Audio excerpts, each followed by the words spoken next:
그래서 할렐루야 주님의 이름으로 환영합니다. 자, 우리 한번 옆에 분들하고 인사하겠어요. 참 잘 들어오셨습니다. 참 잘 들어오셨습니다. 예, 참 잘 오셨습니다. 참 잘 오셨습니다. 예, 오늘은요 본문에 의지하여서 이 해가 다 가기 전에 라는 제목으로 여러분들과 함께 은혜를 나누고자 합니다. 여러분, 그 우리에게 가장 소중한 것 중에서라는 글을 보면은 오늘날을 사는 우리가 한 해를 어떻게 정리하는 것이 가장 아름다운 관계인가에 대해서 이야기해 주고 있는데 참 감동이 되더라고요. 그래서 먼저 말씀을 듣기 전에 제가 한번 소개해 드리고자 합니다. 좋은 관계는 저절로 만들어지지 않습니다. 세상의 모든 일은 만남과 관계를 통해서 이루어지고 있습니다. 만남은 하늘에 속한 일이고 관계는 땅에 속한 일입니다.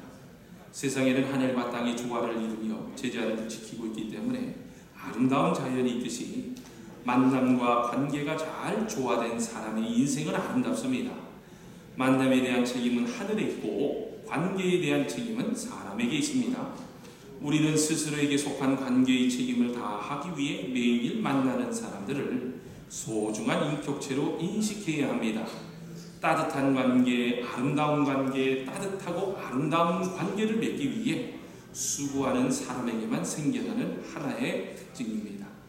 좋은 관계는 절대로 저절로 만들어지지 않습니다. 좋은 관계는 대가를 치를 때 만들어지는 결과입니다. 하늘이 우리에게 보내준 사람들, 부모, 자녀, 형제, 이웃, 친구, 동료, 이들과 아름다운 관계를 유지하기 위해서는 아름다운 것들이 투자되어야 합니다. 좋은 것을 투자하면 반드시 좋은 관계가 맺어집니다.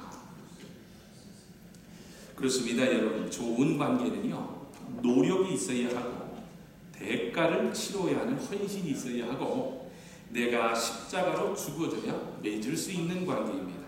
여러분, 이제 오늘은요 2014년도를 마무리하는 그 송년주일입니다. 어떠세요?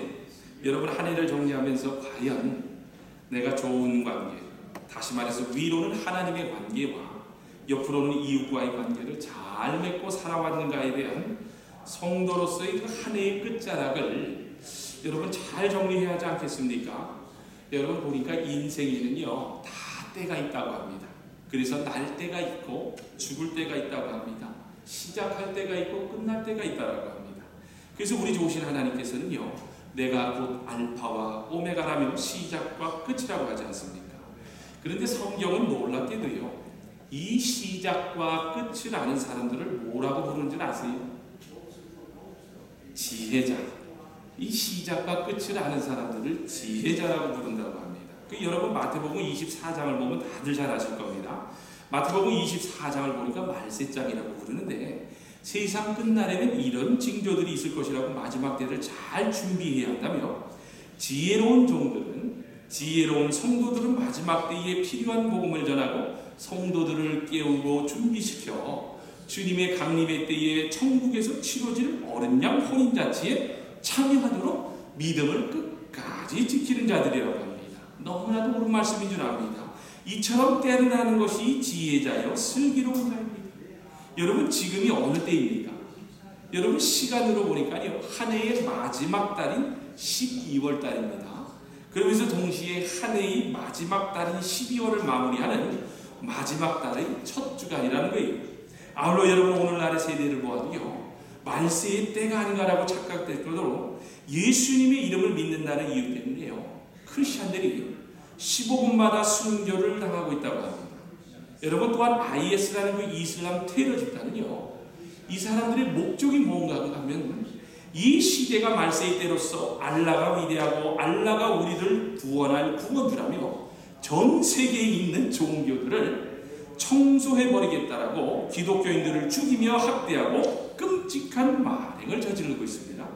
저는 그래서 이런 생각이 들더라고요. 종말의 때에 적그리스도가 나타난다고 했는데 혹시 이슬람 테러 집단이 적그리스도는 아닌가라는 생각이 들 정도로 여러분, 그 영상이나 그 이야기를 들으면요 너무나도 잔인하고 무섭습니다. 여러분, 오늘날에 일어나고 있는 세계의 현상들과 여러분 사람들의 마음을 보세요. 정말입니다. 여러분, 뉴스로 흘러나오는 이야기를 들으면요 어떻게 자식이 부모를 토막내서 죽일 수가 있습니까? 여러분 이게 상상할 수 있는 일이라고 생각을 하세요? 이제는 사람들이 보니까요 분을 참지를 못해요. 정이 없어요. 무정합니다. 그런데 성경에 보니까요 바로 그때가 말세의 때라. 그래서 온 인류 역사가 하나님의 시간표인 마지막을 향해 달려가고 있다는 것처럼 느껴집니다. 그러나 여러분 우리는 절대로 실망해서는 안 됩니다. 여러분 잠언 9장 10절을 보면 이런 말씀이 나옵니다. 여호와를 경외하는 것이 지혜의 근본이요 거룩하신 자를 아는 것이 명철이요. 여러분 우리가 하나님을 다 경외하며 알고 있는 지혜로운 자요 슬기로운 자들 아닙니까? 그래서 우리는 이것은 우리들이 잘나서 하는 것이 아닙니다. 우리 안에 계신 성령님께서 알게 하신 겁니다. 그런데 여러분 성령님께서 이미 우리 안에 계신 사람들이 바로 성도여 제자인데 그게 바로 저와 여러분이라는 거예요. 그래서 여러분 얼마나 감사합니까?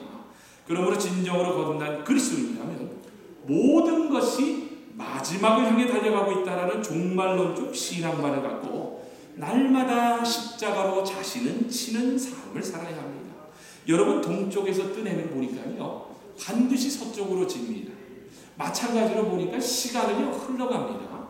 그래서 한 해가 다 가기 전에 잡을 수 없는 시간이 속히 지나간다는 것을 깨닫고 다시 올 내일을 준비한다는 것이 바로 참 지혜자의 삶이라고 성경이 말해주고 있지 않습니까? 여러분 오늘 본문도 말씀도 마찬가지입니다. 사도 바울이 이제 로마 감옥에서 이제 죽음을 목전에 두고 이제 믿음의 아들이요 후계자인 디모데에게 마지막 당부를 하는 유언의 내용인데 오늘 본문이 이제 길어서 제가 읽지는 않았지만 여러분 6절을 보면 이런 말씀이 나와요. 관제와 같이 내가 벌써 부어지고 나의 떠날 시각이 가까웠도다. 여러분 여기서 말하는 관제란 하나님께 희생되는 제물을 의미하는 것으로서 자신이 십자가의 주고 희생제물이 되듯 이제는 내가 이 땅을 떠날 때가 되었다는 것을 암시해주고 있습니다. 그러면서 이제 사랑하는 제자 디모데에게 세 가지를 부탁하는 것을 볼 수 있는데 첫 번째로 보니까 11절에서 누가만 나와 함께 있다면서 네가 올 때에 마가를 데리고 오라고 하였고 이제 두 번째로 보니까 13절에서요 드로아 가보이 집에 둔 겉옷과 그리고 이제 마지막 세 번째로 이제 13절 후반부에 나오는 책을 가져오되 특별히 이제 가죽 종이에 쓴 것을 가져오라고. 그런데 여러분 여기서 말한 책은 The Book, 북이라는 말을 통해서 성경책을 의미하는데 근데 이게 바로 사도 바울이 마지막을 디모데에게 당부하며 부탁을 했던 내용입니다. 여러분 마찬가지입니다. 우리 제1공동체 한 분 한 분도요 이제 사도 바울처럼 이 한 해가 다 가시기 전에 인생의 마지막 때를 당할 때에 어떻게 준비하는 것이 성경적으로 옳은 것인가에 대해 항상 준비를 해놓아야 합니다. 뭐냐? 여러분 시간은 결코 여러분을 기다려주지 않기 때문입니다. 그렇다면 여러분 사도 바울이 마지막 죽음을 앞에 놓고 제일 먼저 준비한 것이 뭐라고 합니까? 근데 13절을 보면 이런 말씀이 나옵니다.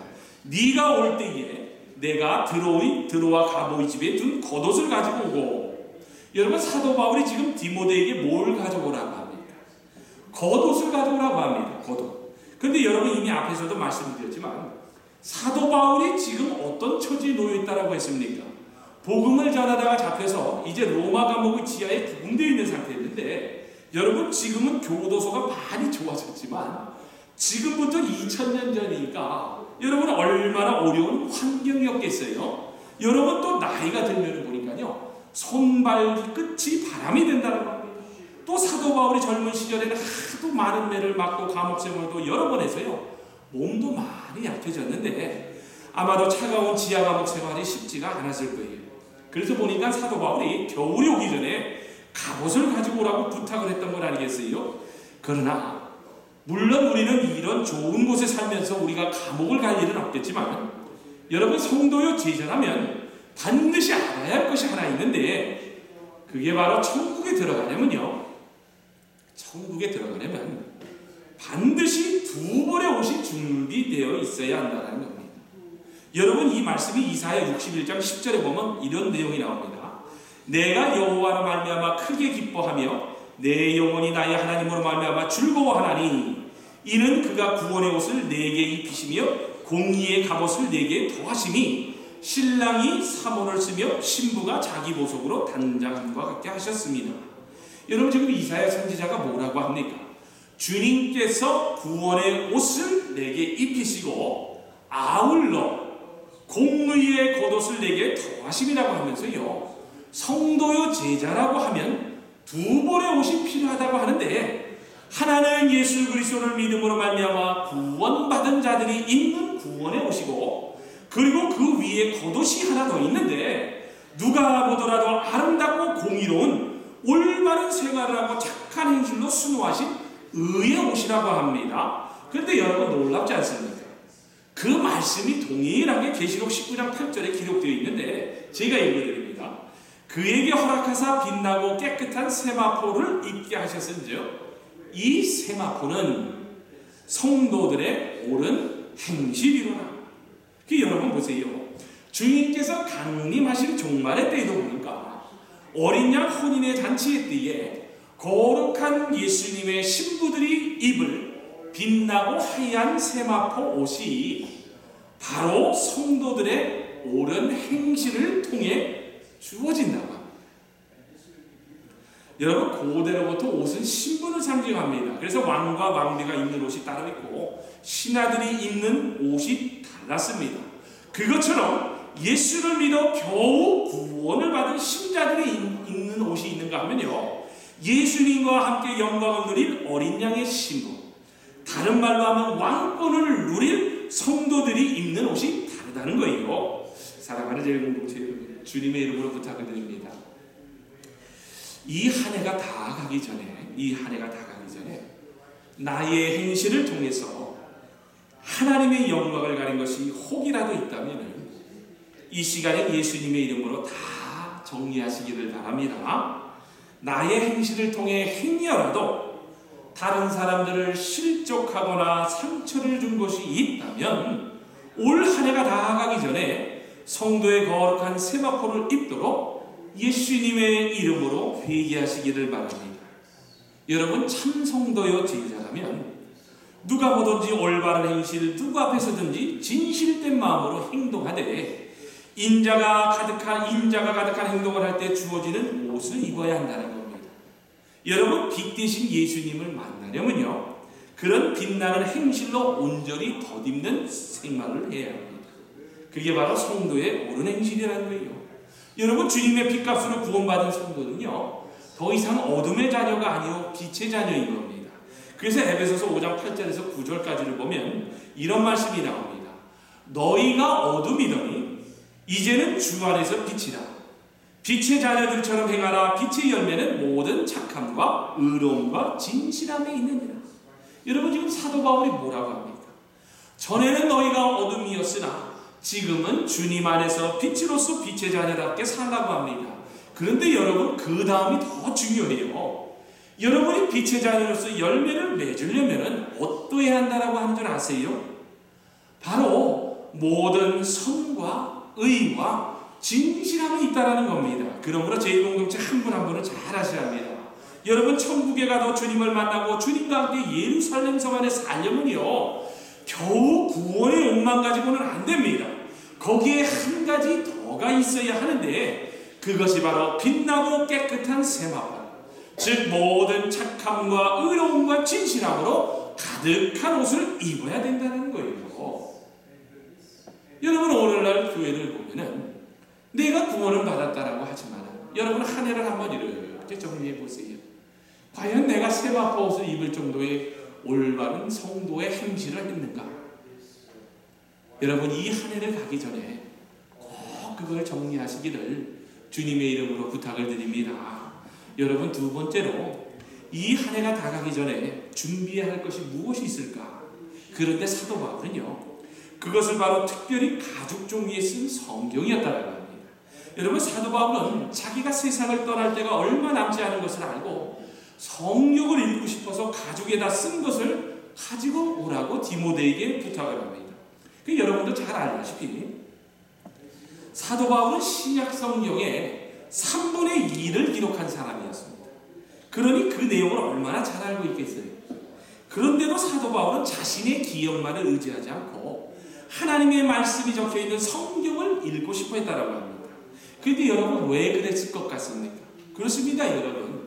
오직 성경만이 하나님의 말씀이기에 하나님이 뭐라고 그러셨는가를 다시 한번 확인하면서 하나님께서 충성하는 자들에게는 이렇게 해주신다고 그랬지, 하나님의 나라에 들어가려면 좁은 문 좁은 길로 들어가야 한다고 하셨지라며 그렇게 자기 눈으로 다시 한번 확인하고 앞으로 있을 죽음에 대해서 약해지지 않고 담대하게 신앙을 지키려고 했던 믿음의 결단의 표현이었던 겁니다. 여러분 또 주님의 이름으로 부탁을 드립니다.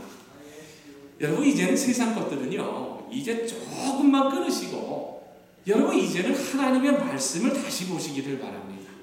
여러분 이 한 해가 다 가기 전에 여러분 손에서 멀리 떨어져 있던 성경책을 다시 손에 잡으시기를 부탁을 드립니다. 여러분 성경은요 내 속에 내 속사람이 빛나는 행실을 할 수 있도록 힘을 주는 생명의 양식이요 길을 밝혀주는 등불이라고 합니다. 그런데 여러분 왜 걱정이 그렇게 많은 줄 아세요? 여러분 성경을 안 봐서 그래요. 하나님의 말씀을 믿지 않아서 그렇다는 겁니다. 여러분 성경을 읽게 되면요 저는 항상 이런 결론에 도달하게 됩니다. 네가 지금 잘 안 되는 것은 하나님의 말씀을 떠나서 생활하기 때문에 안 된단다. 그러니 네 생각, 네 지식, 네 능력을 포기하고 내 말대로만 해봐라. 나를 온전히 믿어봐라 말씀대로. 그러면 내가 너를 도와줄 테니까 나에게 기도해봐라 라는 것이 바로 성경의 가르침이라는 거예요. 여러분 그 리처드 범블한테 그 하나님의 구두는 누가 닦아줍니까? 라는 책에 보면요 소제목으로 이제 하나님의 손에 맡기자라는 글이 나옵니다. 근데 여러분 정말 우리가 그렇지 않습니까? 하나님의 말씀은요 깔끔하게 예수님께서 교회의 머리로서 그분에게 모든 죄짐, 병짐, 영짐을 주님께 맡기고 오면 다 쉬게 해주신다라고 하는데도 우리가 얼마나 하나님의 말씀을 읽지도 않을 뿐만 아니라 믿지도 않는가. 여러분 리처드 범블런트 목사님이 이제 하루는요 교회의 장로들과 이제 그 선교 문제에 대해서 심각하게 의논을 하고 있었습니다.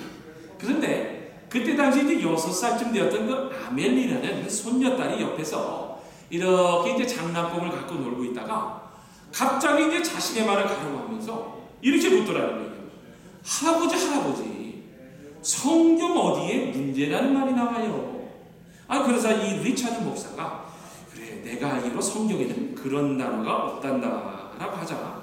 그러다 이 손녀딸이 다시 이렇게 묻습니다.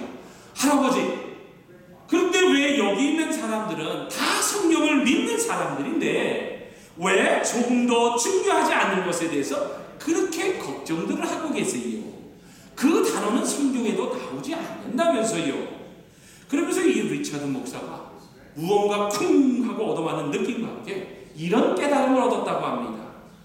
나는 손녀딸 아이의 말을 듣고 문제에 대한 해답을 찾으려는 노력은 쓸데없는 짓이라는 사실을 깨달았다. 그리고 많은 고통으로 가득 찬 나의 삶을 통해 골치 아픈 일로 머리를 썩기는 것이 죄라는 것을 배우게 되었다는 고백이었습니다. 여러분 보세요.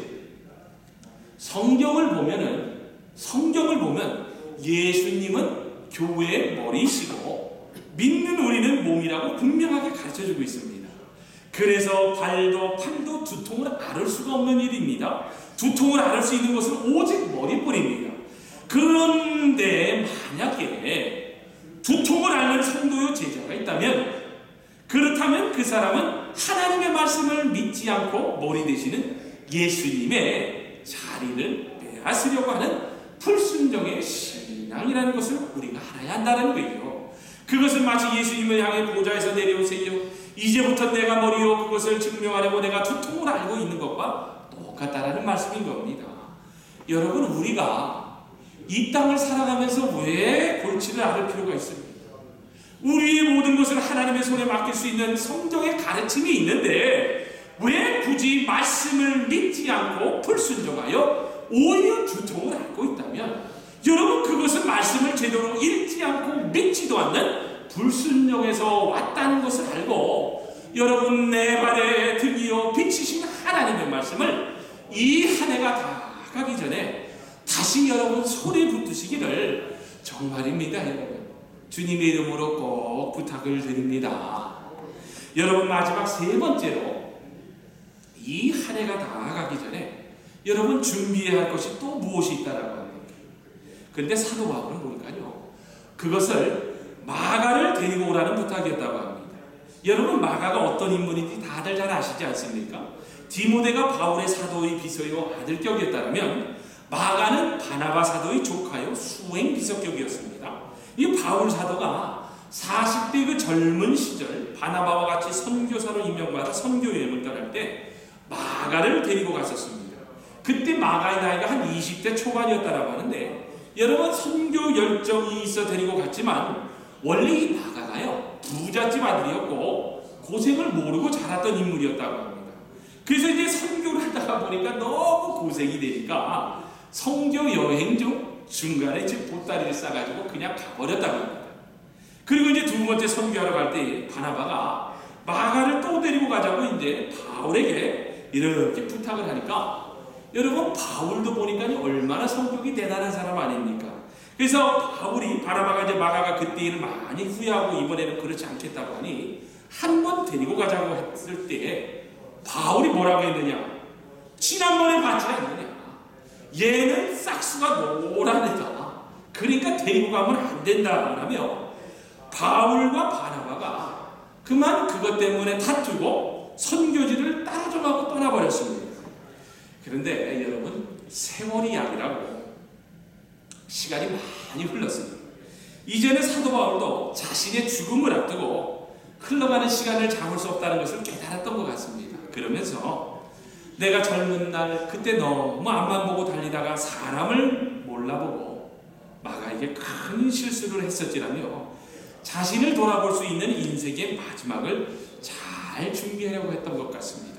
그도 그럴 것이 마가는요 보니까 그때 이후로 부잣집 아들로 태어난 것을 버리고 바나바의 비서로 나중엔 베드로 사도에게 신앙 전수를 받은 수제자가 되어 주님이 쓰는 큰 일꾼으로 성장되어서 사도로서 잘 컸다라고 합니다. 그래서 그 바울이 그때 당시에 자신의 허물이었음을 인정을 하고 마가와 화해하고 주님의 일을 하는 자들끼리는 하나가 되어야 함을 알려주고 싶어서 디모데에게 마가를 데리고 오라며 간곡하게 용서에 화해를 하겠다며 디모데에게 부탁을 했던 건 아니겠습니까? 여러분 어떠세요? 그 마가를 데리고 오라고 한 그 바울의 모습 속에서 이 한 해가 다 가기 전에 저와 여러분은 무엇을 생각해야 할까? 여러분, 가정 안에서 가족과의 관계가 있습니다. 여러분, 교회 공동체 안에서 교인과의 관계가 있습니다. 아니면 친구와 친구 사이에서, 아니면 직장에서, 아니면 또 사업처에서 여러 가지 관계가 다양하게 얽혀 있는 것이 바로 인간관계입니다. 그러나 과연 올 한 해를 마지막으로 정리하면서 저는 이런 질문을 제 자신에게 해보았어요. 진영아, 네가 과연 목회자로서 나 너를 통해서 좋은 관계가 이루어지면서 사랑하고 용서하고 화해하고 하나님 앞에 설 때에 점도 흠도 없는 자로 거룩한 세마포 옷을 입을 자격이 있는 사람이었는가? 라는 질문을 제 자신에게 이렇게 던져보니까요, 참 너무나도 부족한 점이 많더라는 거예요. 그러나 여러분, 아직 늦지 않았습니다. 늦었다고 생각할 때가 여러분 바로 시작할 때입니다.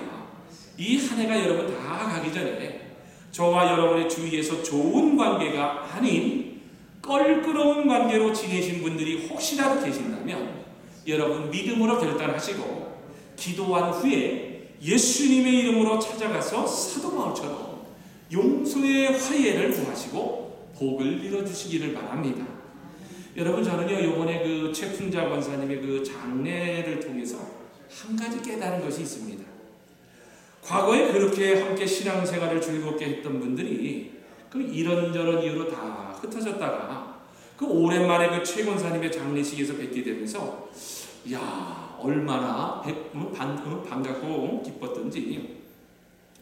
최 권사님께서 돌아가시면서 저뿐만이 아니라 그날 장례식에 참석한 다른 분들에게도 참 만남의 기쁨을 주셨던 귀한 장례식이었습니다.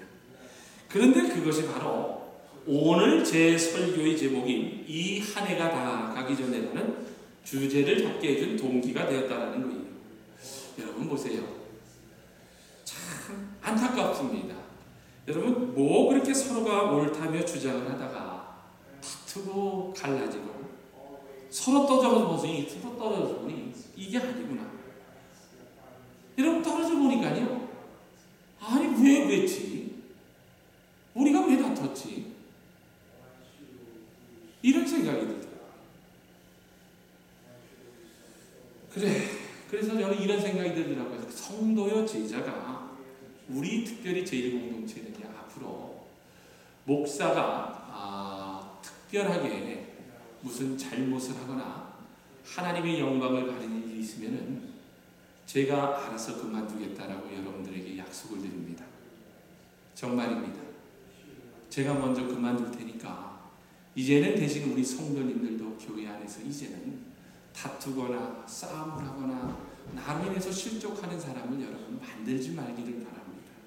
여러분 성도요 제자가 죽고 사는 문제가 아니면 영원 구원 문제가 아니면 그러면 여러분 서로 이해해주고 덮어주면서 잘 지내면 됐을 것을 잘 보세요. 내 자존심 때문에 내 욕심 때문에 서로가 서로를 정죄하며 지냈다는 것이 골방에 들어가서 기도해보니 그렇게 부끄러울 수가 없더라는 거예요. 여러분 참 많이 울었습니다. 왜 우리가 이런 상처를 안고 신앙생활을 해야 했는가? 그런데 그 문제가 보니 내 욕심 때문이었다라고 사도 바울이 고백하며 다시 마가를 불러오라고 부탁하고 있지 않습니까? 사랑하는 제 공동체 여러분, 올 한 해가 다 가기 전에 우리 인생들도 언젠가는 불어닥칠 인생의 때가 있다는 것을 여러분 아시고 사도 바울처럼 준비하고 살아야 한다라고 하나님께서 우리들에게 동일하게 말씀해 주고 있습니다. 여러분 우리들 가운데는 아직 싱그러운 봄날 같은 청년들이 있습니다. 한참 왕성하게 일해야 할 청단력충도 있지만 여러분 하나님의 시간표에 의하면요 우리 모두는 다 마지막 때의 인생을 사는 사람들입니다. 왜냐? 죽음을 피해갈 수 있는 사람은 아무도 없을 뿐만 아니라 그리고 죽음 뒤에는 반드시 심판이 있기 때문입니다. 여러분 말씀을 맺습니다. 예수님을 믿어 구원의 옷을 입어야 할 뿐만 아니라 성도의 올바른 행실인 빛나고 깨끗한 세마포 옷을 입어야 한다는 말씀을 여러분 꼭 기억하시길 바랍니다. 그리고 성경을 읽고 믿음으로 어떤 유혹과 핍박이 와도 흔들리지 않는 자가 되어야 한다는 것과 여러분 또 주 앞에 설 때에 흠도 점도 없이 마지막에 인생을 잘 정리하기 위해서 마음에 꺼리낌이 없도록 하기 위해서 마가를 데리고 오라는 바울 사도의 용서의 본을 배움으로 여러분 다가올 2015년을 잘 준비하고 정말입니다. 다가올 2015년에는요 여러분 정말 내가 먼저 더 용서해야지, 내가 먼저 더 가서 사랑을 줘야지. 여러분 우리가 보면은요 얼마나 나만을 사랑해달라고 하는지 얼마나 셀피시합니까? 여러분 이제는 우리가 나만을 사랑하려는 그런 단계에서 이제는 내가 이웃을 사랑할 단계로 나가야 될 때가 되지 않습니까? 여러분 오늘날 세계가 보니까요 하나님의 말씀이 능력이 없어서가 아니에요. 하나님의 말씀은 분명히 옳고 그르다라고 세상 사람들도 다 인정을 합니다. 그런데 오늘날 교회가 왜 문제인 줄 아세요? 하나님의 말씀을 알고 있는 크리스천들이 믿음으로 반응을 하지 않고 그 믿음대로 살지 않기 때문에 세상 사람들이 교회를 비판을 한다는 거예요. 여러분 주님의 이름으로 꼭 부탁을 드립니다.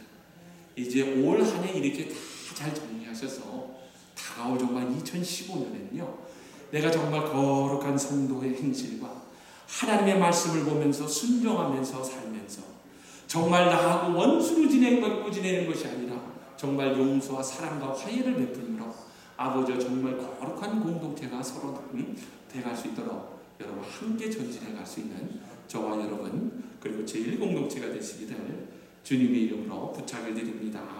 아멘. 아멘.